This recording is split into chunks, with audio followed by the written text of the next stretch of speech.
Le parcours Vivre la paix du Christ repose sur un fil conducteur, la redécouverte de la prière des chrétiens, la prière du Notre Père. Il est impossible ici de développer tout ce que l'on peut redécouvrir de cette prière au cours des 8 rencontres que dure cette formation, mais voici 3 clés qui pourront sans doute vous aider à mieux goûter cette prière, que l'on dit un peu trop rapidement. En premier lieu, cette prière, c'est Jésus en personne qui la porte sur nos lèvres. Nous ne savons que très peu de choses sur le contenu de la prière entre Jésus et son Père. Les évangiles insistent surtout sur le fait que Jésus prenait beaucoup de temps pour prier, surtout lorsqu'il en avait le temps, c'est-à-dire en fait la nuit. Le Notre Père n'est donc pas la prière de Jésus, mais celle qu'il nous propose quand nous lui demandons, comme ses disciples l'ont fait, « Dis-nous, comment fait-on pour prier ?» Cette prière, c'est donc la prière par excellence. Ce sont les mots que nous pouvons adopter en priorité lorsque nous communiquons avec Dieu, notre Père, car ce sont des mots justes et puissants.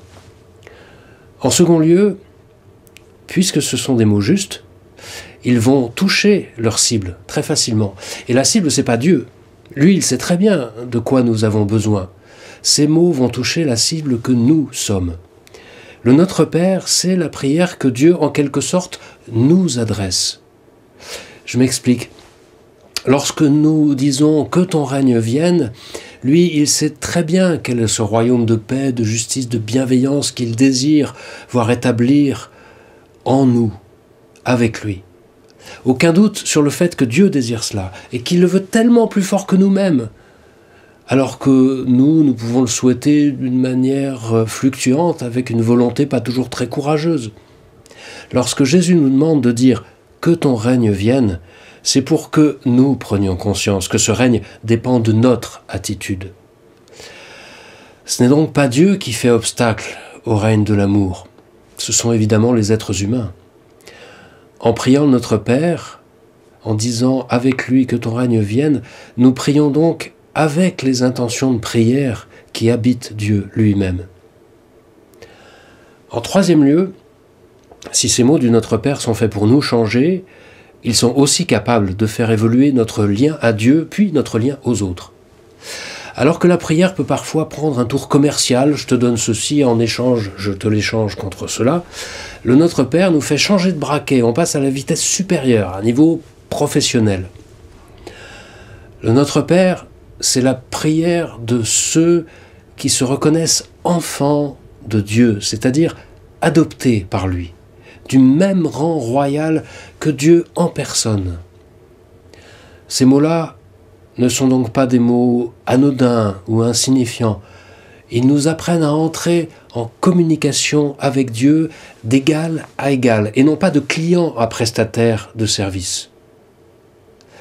D'égal à égal, oui. C'est Maître Eckhart qui emploie ces termes. Dieu se donne sans réserve, et il attend que nous fassions de même, à égalité de dons avec lui. Le Notre Père nous apprend à demander avec justesse ce qu'il est possible de demander quand on est adopté par Dieu et à mettre de côté nos demandes inutiles ou déplacées. Et le meilleur moyen pour savoir si notre demande est à la hauteur de notre rang de fils, de fille de Dieu, le meilleur critère pour savoir si notre prière adopte le bon braquet, c'est de se dire « quand je demande cela, est-ce compatible avec « que ton règne vienne » avec « que ta volonté soit faite » Si j'ai un doute, c'est que ma demande reste commerciale et non amicale. Si je n'ai pas de doute, c'est que je suis bien sur le registre d'une communication libre et aimante avec Dieu, notre Père.